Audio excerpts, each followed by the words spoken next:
তৃতীয় টার্মিনালের সবশেষ জানাতে এই মুহূর্তে রাজধানীর কাওলায় আছেন রিপোর্টার কাজল আব্দুল্লাহ। সরাসরি যাচ্ছি তার কাছে। শুরুতে একটু বলতে চাই যে আজকেও বেবি চোখের সাথে কথা বলেছি আমরা।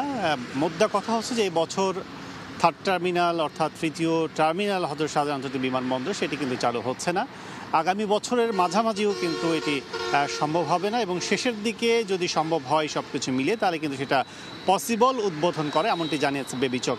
এর বাইরে কিছু বিস্তারিত বলতে চাই, সেটি হচ্ছে 2019 সালের ডিসেম্বরে প্রকল্পটি চালু হয়, তৃতীয় টার্মিনাল নির্মাণ প্রকল্প। সেই প্রকল্পে 21,300 কোটি টাকা বরাদ্দ দিয়ে কিন্তু প্রকল্পটির কার্যক্রম শুরু হয়, এবং 4 বছরের মেয়াদে কিন্তু গত অক্টোবরে কিন্তু সফট ওপেনিং করা হয়, যেটির মাধ্যমে বেশ ঘটা করে বলা হয়েছিল যে 1 বছর পরে 10% কাজ শেষ করে, ক্যালিব্রেশনের কাজ শেষ করে সব কিছু শেষে কিন্তু এই বছরই যাত্রী সেবা শুরু হবে। কিন্তু বাস্তবে কিন্তু সেটি ফিকে হয়ে গেছে। সব কিছু মিলে বলা চলে যে অনিশ্চিত যাত্রার মধ্যে কিন্তু নতুন করে বলা হচ্ছে যে আবারও 1.5 বছরের সময় লাগবে, যেটির মাধ্যমে যাত্রী সেবা শুরু করতে পারেন 2025 সালের শেষ নাগাদ। যেটি অনেকে বলছেন যে 25 সালে সম্ভব হবে না, 26-এর শুরুতে হয়তো বা হতে পারে।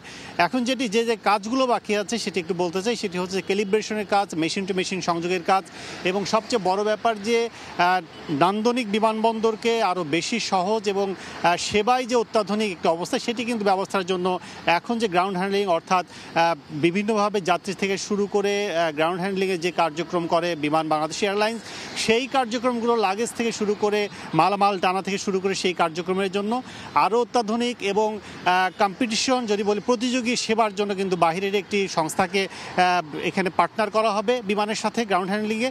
সেক্ষেত্রে জায়গার সাথে গত বছরই একটি চুক্তি হওয়ার কথা ছিল, সেটি কিন্তু লেন্দি প্রসেসে অর্থাৎ দেরিতে এখন কিন্তু চলছে। এখন সেই চুক্তিটি করতে পারেনি বেবি চোখ কর্তৃপক্ষ। সেই চুক্তিটি করার পরও কিন্তু 6 মাস লাগবে তাদের সব কিছু প্রায় ইকুইপমেন্ট নিয়ে আসার জন্য। সব মিলিয়ে কার্যক্রম সব কিছু শেষ করার পরে কিন্তু 1.5 বছরের একটি কিন্তু সময় কিন্তু আমরা দেখছি যে এরকম সময় লাগতে পারে।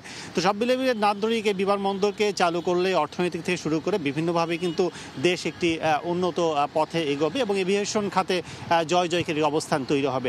তো আমার কাছে এই ছিল সবশেষ থার্ড টার্মিনাল চত্বর থেকে। সরাসরি যুক্ত ছিলাম রাজধানীর কাওলা থেকে।